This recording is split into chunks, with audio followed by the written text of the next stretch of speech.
football runs in Xavi's genes. His dad was a former First Division player with Sabadell. Xavi was born in the Catalonian city of Terrassa in 1980, moved to La Masia when he was 11 and has been with the Blaugrana ever since. Fabregas was also born in Catalonia in the town of Arenas de Mar in 1987. His first club, Mataró, tried to hide him from Big Brother Barca by benching him in games against the club. But you can't hide from the Blaugrana, and soon he was training with them full-time. Fabregas played alongside Lionel Messi and Gerard Piqué, but he idolized Pep Guardiola. And when his parents divorced during his time at the Cantera, Guardiola paid him a visit and gave him his number 4 jersey to cheer him up. It's a number he's worn ever since. In the early 2000s, Barcelona was a team loaded both with Dutch talent and increasing debt. When midfield mastermind Guardiola went down with injury, the team was nearing bankruptcy, and Barcelona realized the answer to their crisis both on and off the field was in their youth academy.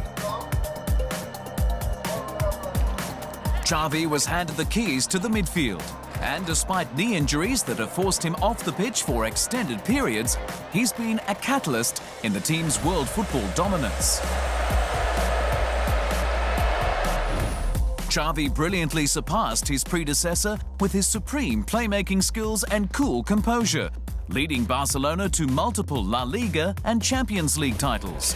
He's widely considered one of the greatest players of his generation and one of the greatest Spanish footballers of all time.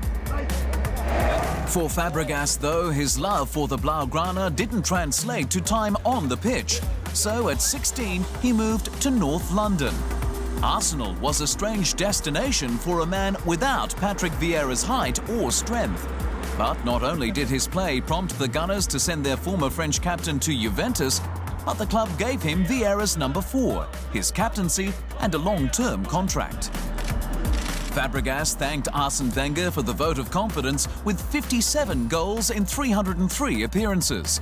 But unfortunately, only 2 trophies in his 8 years with the club: a Community Shield in 2004 and an FA Cup in 2005. In the meantime, Barcelona realized that Xavi was getting close to the wrong side of 30 and began looking for someone who could one day replace him. Thoughts of Fabregas danced in their heads, and they planted those thoughts in Cesc's own head through Xavi himself. Xavi claimed Fabregas had confessed his desire to return to the Blaugrana while on vacation in Ibiza. Arsene Wenger claimed Xavi was being disrespectful to Arsenal for making the comments and told him to mind his own business. But those seeds bloomed into a messy departure by Fabregas, with Gunners fans claiming his public affection for Barcelona lowered his sale price. Fabregas was back in Barca.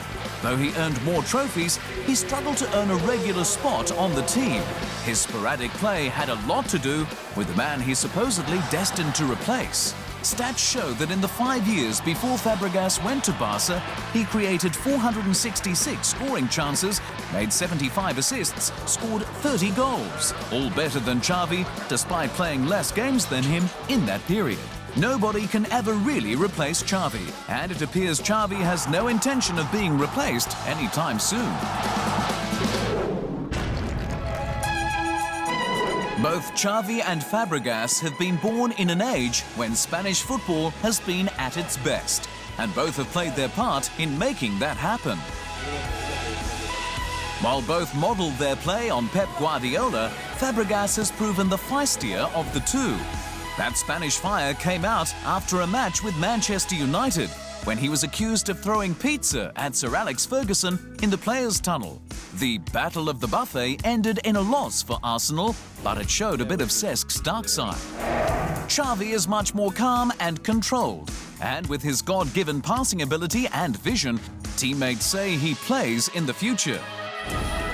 He was Euro 2008 Player of the Tournament, and with his World Cup title in 2010 and Euro 2012 victory, he's the most decorated player in Spanish football history.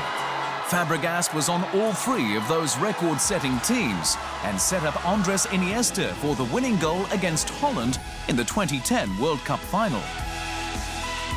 As Gary Lineker said, football is a sport where you play 11 against 11, and eventually, in the end, Spain wins.